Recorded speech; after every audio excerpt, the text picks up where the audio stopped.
All right. Hi, everyone. My name is Oliver. In this video, I'm going to talk to you about reading, actually. So reading is an effective way to learn a new language. You read to expand your vocabulary, to enhance your grammar, and just to explore different writing styles. So I'm going to talk to you a little bit about that. But why is reading so important? I think that's one of the questions that you should ask yourself first when you want to learn a new language. And it's because it's just an indispensable tool for you and for language learners, particularly actually for ESL learners, so people who are learning English as a second language. It's something that is so indispensable for them and for you in order to learn English because you are constantly recycling new words, and engaging in regular reading helps you to enrich that vocabulary that you're keeping up here in your head, and also expanding on different grammar concepts that you're going to probably be using, right, when you're speaking English throughout the day or in a company meeting or wherever you are, at the doctor's, for example. When you are learning a new language, for example, just know that there are certain ways to speak. There are different styles of speaking. You're not going to speak the same way in work as you do at home. You're not going to speak the same way to your parents as you do your friends. So that's why reading is so important. It's because you can read in different contexts in order to gain the vocabulary and the kinds of expressions that you would use in certain situations, and expose yourself to that diverse way of speaking. So what I want to do with you today is just explore the impact of reading on language learning and how all the different approaches combine in order to give you a well-rounded understanding of the language. And then I also want to talk to you a little bit about different approaches to reading and the most ideal reading materials that you can use, and for what levels for, say, ESL speakers. And then we'll talk a little bit about maybe some studies that I've heard and statistics, just so you can reinforce to yourself the benefits of incorporating reading into learning English, or learning any language for that matter. So the first thing that you should know about reading is when you read, you are expanding your vocabulary. Reading regularly exposes you to a wide range of new words and phrases, and you can allow those words and phrases to enter your mind and put new vocabulary and new things that you're hearing into context. So the act of of encountering unfamiliar words when you're listening to somebody, or when you're in this context, when you're reading something and you see a word that you've never seen before, and you're like, I wonder what that means. You can use the context in that text to strengthen associations between those words and retain their meanings. So that's one way that reading really, really helps you in order to improve your English. Just exposure to different linguistic structures and different idiomatic expressions is going to help you understand the nuances of language usage in the different settings, like the work setting, the home setting, the friend setting, etc. Also, reading is just an excellent way to have a really good grasp of grammar.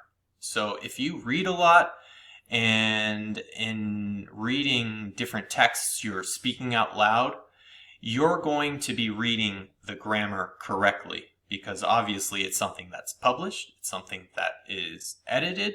So you're going to be practicing reading and speaking the words and phrases and sentences in the right context, but also in the right way. So it's important for you to adhere to the proper grammatical rules and structures. So if you watch and listen to the well-written texts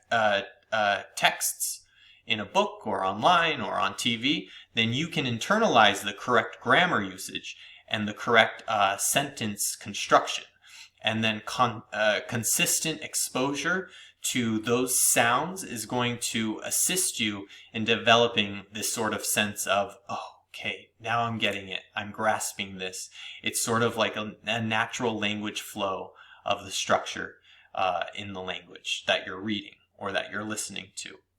And like I said before, you're going to have different situations where you're going to, say, be in a classroom, or you're going to be with your friends or with your family. There's different ways there's different ways to speak with different people. And so exposing yourself to different writing styles is really important, because you're going to be in, let's say, formal and informal situations. You're going to be in a situation where you need to be descriptive. Let's say a policeman pulls you over or comes to your house and they want to know about a crime or something that they witnessed. You need to be descriptive about that. You need to be able to speak in English in a descriptive way and say, well, it was 6 p.m. this night, and the car that I saw, it was red, and it was very low to the ground, and it had 4 doors. Be descriptive. And you're going to be in situations where you say you're in a business meeting, okay, and you're a salesman. You need to be persuasive with your customers and with your prospects. So you need to be able to say words that are going to give them the feeling of, I want this, or I understand you, or we are on the same page about this. And regular reading exposure helps learners develop different writing styles, but also different speaking styles too. And then you can adapt your own style to your own situation in order to suit different contexts.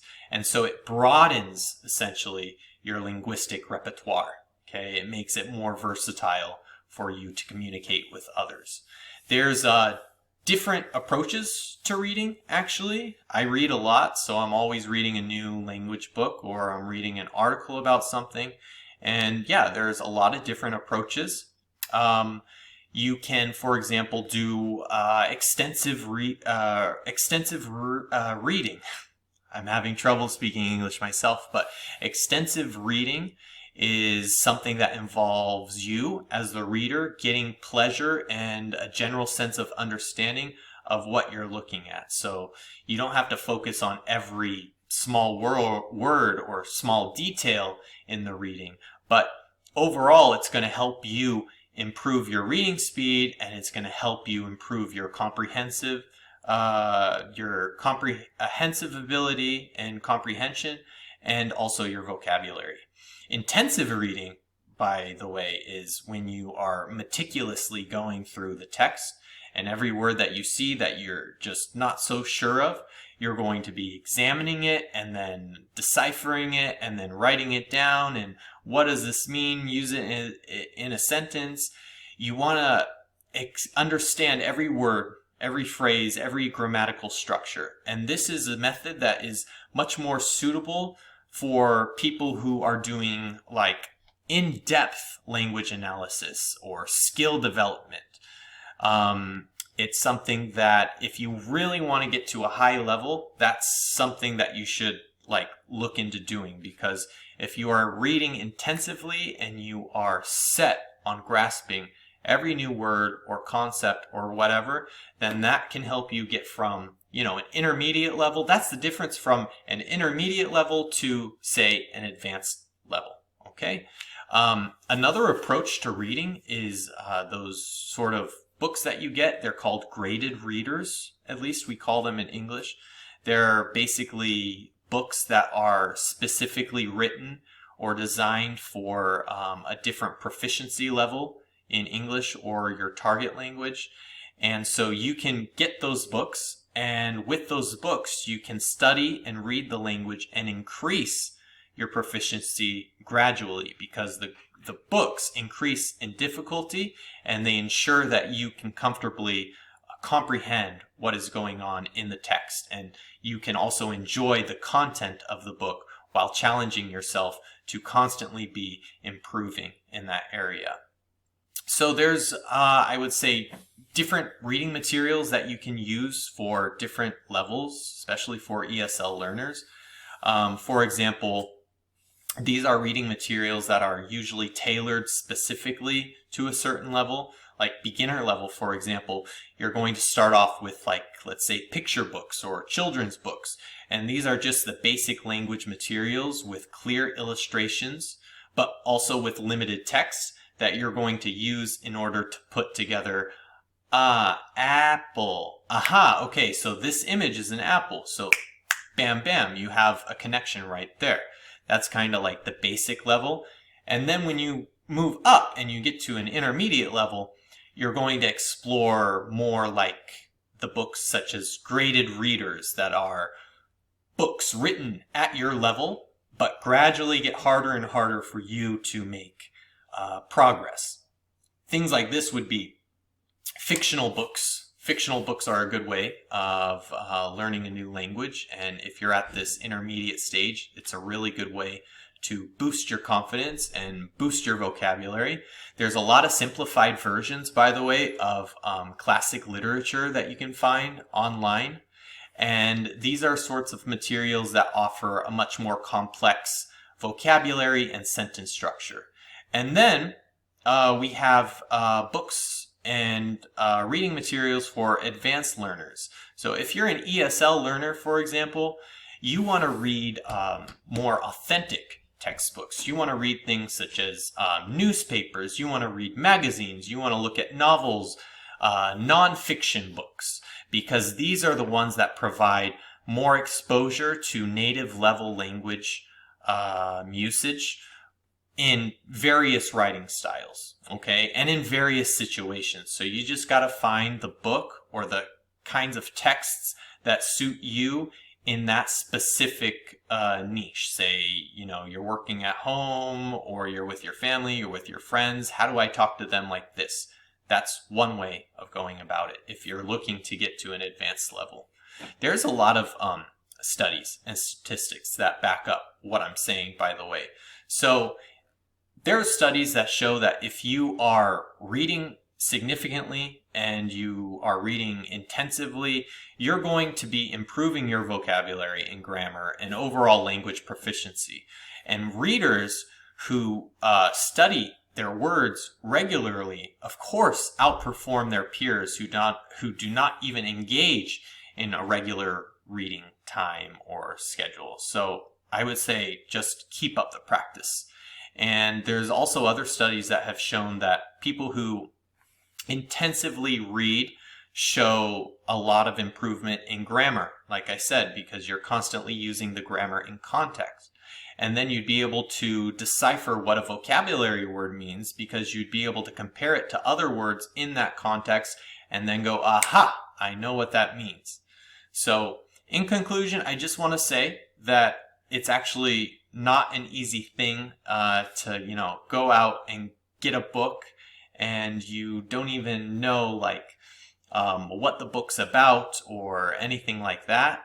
But if you can find a book like one of those graded readers that can help you get from A to B, I highly recommend it. Or if you're in the periphery of a certain level, like maybe you're an intermediate or a beginner to intermediate, then maybe that's the time when you want to start looking at fictional books, or you want to look at books that they use in, say, middle school, for example, and then you can be able to acquire the skills of what a middle school student is learning in their class, for example. And so there's different reading materials that are tailored to different proficiency levels, and you just have to go out there, look for them, know what you're looking for, by the way, and then make a goal for yourself that, okay, I'm going to finish this book in 1 month. Here are the major points that I want to learn. I want to learn vocabulary. I want to learn grammar. Keep notes of all those things that you're learning. And then over time, and with patience and perseverance, you're eventually going to get to that goal that you set out like a month before or 2 months before. It's going to solidify the significance of all the words and the whole language that you've been able to come across in the book up to that point, and keep it in your mind. So eventually you can become proficient in English. And so that's basically what I want to say in this video. So thank you so much for watching. I wish you the best of luck on your language learning journey, and I will see you next time. So take care. Bye.